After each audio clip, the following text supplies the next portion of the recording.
Buongiorno, benvenuti to the ItalianCookingClass.com. What we're doing here today, folks, is we're doing a beautiful, simple recipe called Napoletana sauce, which most of you may know.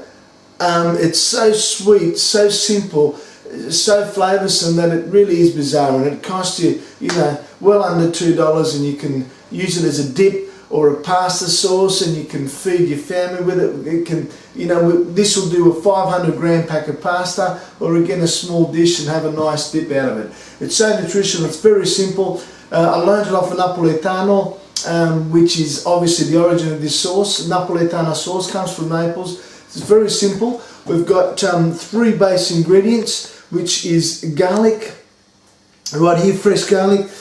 Peeled tomatoes. If you've got fresh tomatoes, that's fine as well. They do have to be skinned if you don't want to have any skin in the actual tomato itself. That's why these are called peeled tomatoes in a tin, and they make a great sugo, as we call it, a nice sauce. And we've got some beautiful fresh basil. Fresh basil is the only way to have basil, because otherwise it just has no flavour to it, no aroma, no nothing. So it's just basil, tomato and garlic. And now we'll put it together. Okay, so what we're going to do now is just, the recipe, as the recipe says, is a 400-gram tin of peeled tomatoes. Again, you can use your own tomatoes if you like. You just have to blanch them and remove the skin.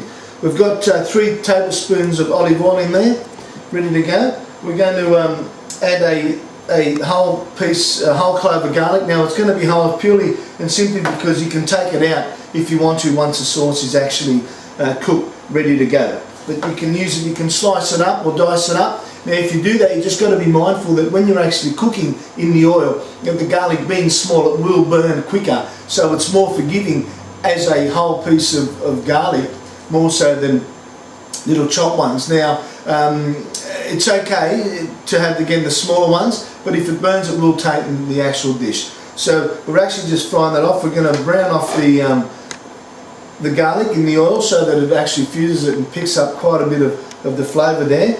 Just getting nice and hot. We've got some a wooden spoon. Now I've got a potato masher here. Now the idea of this is that what it does do is when we throw the tomatoes into the oil, we can actually break them up with the potato masher. The reason being so that they actually cook a lot quicker and you get more flavour into it more rapidly. Now if you weren't to do that and break them up, you could break them up with your hand if you wanted to, but don't squash them that way. Just put the actual tomato in between your thumb and break the pulp and the actual juice of the tomato together, so that you're not squeezing the juice out through your fingers and leaving the actual pulp inside your hand. Now we're just starting to brown that garlic nicely there. It's fusing. You can really smell the beautiful aromas of the garlic fusing the oil. It's just nicely. And if you wanted to really fuse it quite somewhat and get a really intense garlic flavour, you can see the smoke coming up now, you would actually just add that, you would allow that to brown off a bit more. But we're just going to brown it off a little bit there, as you can see in there. Maybe you might be able to zoom in there and have a good look at the garlic there. Can you see that? Okay. Can you see the garlic there? How it's just, I'll just turn that around a bit. Yep, beautiful. Okay, now we'll add the tomatoes in there. There we go. See how hot that is? That's really quite hot. And that's good because we want it to actually cook nicely and quite rapidly. This sauce with a 400-gram tin of peeled tomatoes, what actually happens is it'll take about 8 to 10 minutes maximum to cook, and it just becomes up really, really sweet. We're just going to season that with some nice things. And now the actual recipe calls for about 4 or 5 leaves of basil, which is right there, and we can add the actual basil to it now as well. What you can do is actually, might add a little bit more, what you can do is actually throw the basil into the oil beforehand, just to fuse the oil before you add the tomato, but I've decided this time to add it after the tomato has actually gone in there. Now we'll just crush these up like this. Oops, see that I always said messy kitchen is a good kitchen. You see that spit right out there? But as you can see now, if you come in close, can see it there. See how it's all nicely broken with the actual potato masher itself, and it's all nice and even.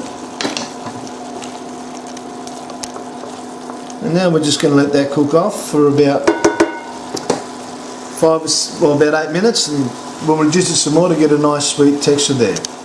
Okay, so as you can see, this has been cooking for about 5 minutes now. Look how thick it's become.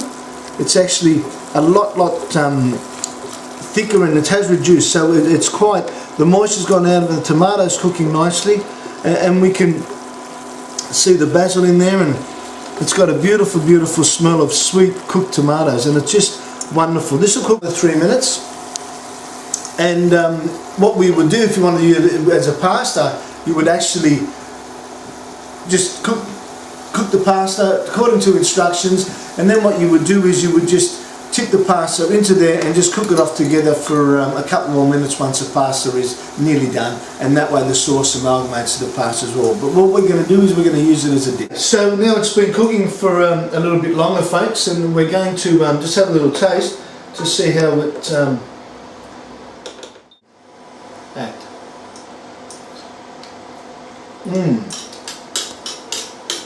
That is so sweet and beautiful and flavoursome. What we're going to do is we're going to actually serve it up as a little dip, and we'll go from there. You can just see how nice and thick it is, and it just falls out there just wonderfully. That actually took a bit less than 8 minutes, about 6 minutes, but it was on really high heat, and you can see how well it's cooked. And if you want to cook it a little bit more, folks, you can actually do so. Just a little bit more water in there, because if you find it's a little bit tart for you, a little bit acidic, put a bit more water and it'll give it some more cook time, as well as the fact of, so the sugars will come out of the tomato more and the water will evaporate, and then it becomes sweeter. So that's something you can do, but I like it like this. It's just nice, and we'll go down and we'll have a little taste. Excuse the mess here. So this is Napoletana dip, as I would call it.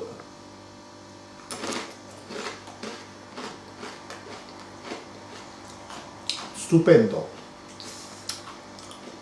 It is so sweet. It's actually a little bit of tart in it too, which I don't mind at all, but it's still sweet, and you can taste the olive oil coming through, and we're having it on some nice seaweed rice crackers.